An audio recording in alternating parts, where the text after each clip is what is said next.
show, probably the biggest challenge besides the music itself, I mean, there's a lot of songs here, one that will have people definitely remembering the song. I mean, you've got If Ever I Could Leave You, Camelot, numbers like that where the audience really knows the song, so we have to make sure that we are very clean, very crisp with those.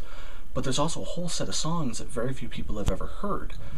Fi on Goodness is actually one that I had been completely unaware of before seeing this show and getting into this show. And it's a very fun number, but we have to make sure that the audience also enjoys it too, and not only that, but the cast understands it, learns it. Casts typically come into a show having a general idea of how each number goes, how the show goes, and songs like that are ones that the cast can sit there and go, I don't know this one at all. And so you've got to get them to learn that number. They don't come in with any previous knowledge, so it takes a little bit more time to learn those kind of pieces.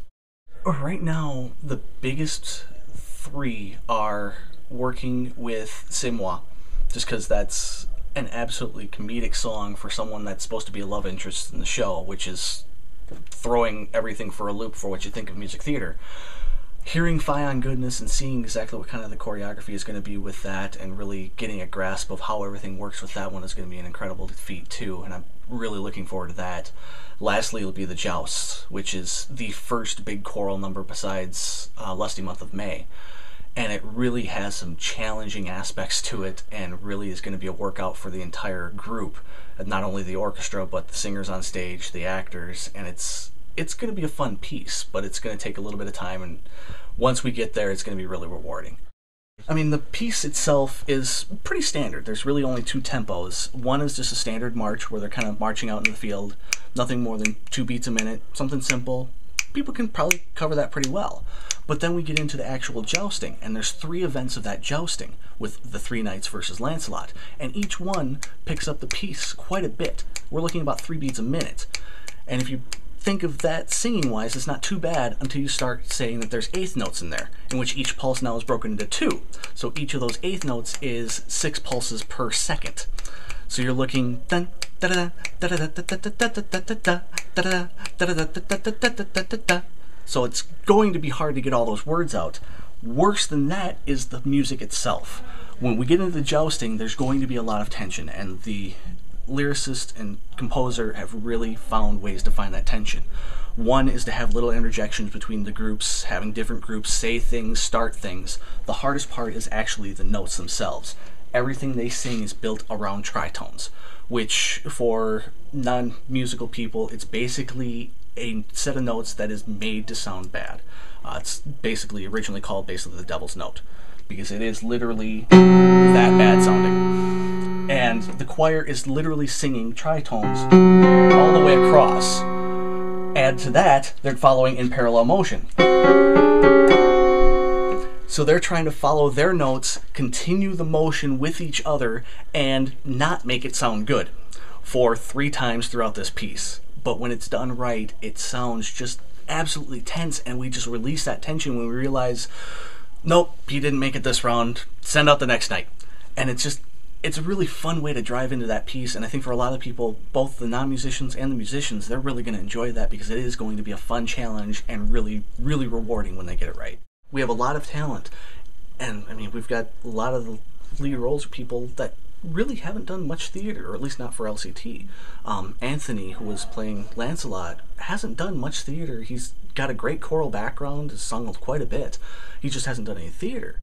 You add that to some of the choir people that, you know, have good singing backgrounds, maybe have never acted. Some people who have never even been on stage before at all, added on top of these people with really strong talent, and it does make it kind of a nice, unique conglomeration.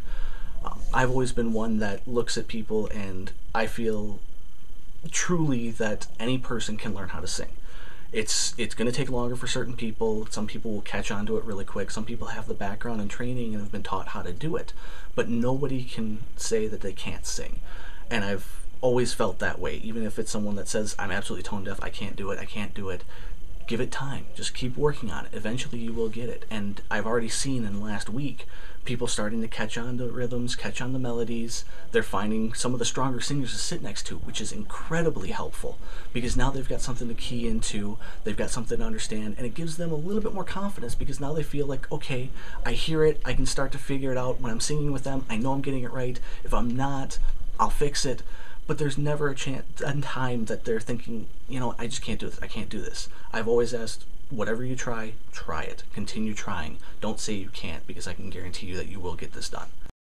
I was just working with Mordred a little bit earlier about his first song, Seven Deadly Virtues. And we were talking about it, and he's really the bad guy in this show. So we've gone through the entire first act. We're thinking, okay, Lancelot's got to be the one. He's got to be the one that's going to cause all the trouble.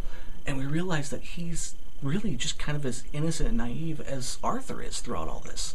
And they're really just kind of almost puppets, the three of the characters, Lancelot, Arthur, and Guinevere. And then we see Mordred come in, and he really becomes the one that's kind of pulling the strings and leading them around and getting things to just line up just right. And so it's really unique to see that the real conflict isn't between a good guy and bad guy. It's really between two very good, very decent, very honest people. And it really throws us for a loop, and it continues through the show. The very end, there's literally a scene where the three of them meet one last time, and they realize that they can't go back to where they were. And it just, at that point, you realize all three of these people have lost, and it just tears at your heartstrings, because nobody ends up really happy in the end. I mean, you've got the true lovers, Guinevere and Lancelot, ending up together, but Guinevere is absolutely heartbroken because of what happened to Arthur. Arthur obviously is completely dashed by losing not only his wife, but also the entire round table. And Lancelot comes in with this honest, just genuine sincerity about being a part of the round table and wanting to help develop that. And now he's seeing not only what he thought was the greatest thing on earth completely thrown away, but now he realizes that he's also caused all this pain too. And so, in that sense, I think with adding in that If Ever I Could Leave You, it's just basically lining up one more string and one more pull that all of a sudden when this thing falls apart, we've got nothing to hold on to. And it just throws everyone else for a loop. You just start getting these little nuances of, okay, this is going wrong. You get Arthur with his last little speech of, okay, I know there's something going on there, but I can't do anything about it. I'm the king, I'm her husband, but I'm the king and I can't allow this to be a big thing. And then you see Lancelot starting to fall in love and really profess his love, and it's like you're just watching a train wreck happening.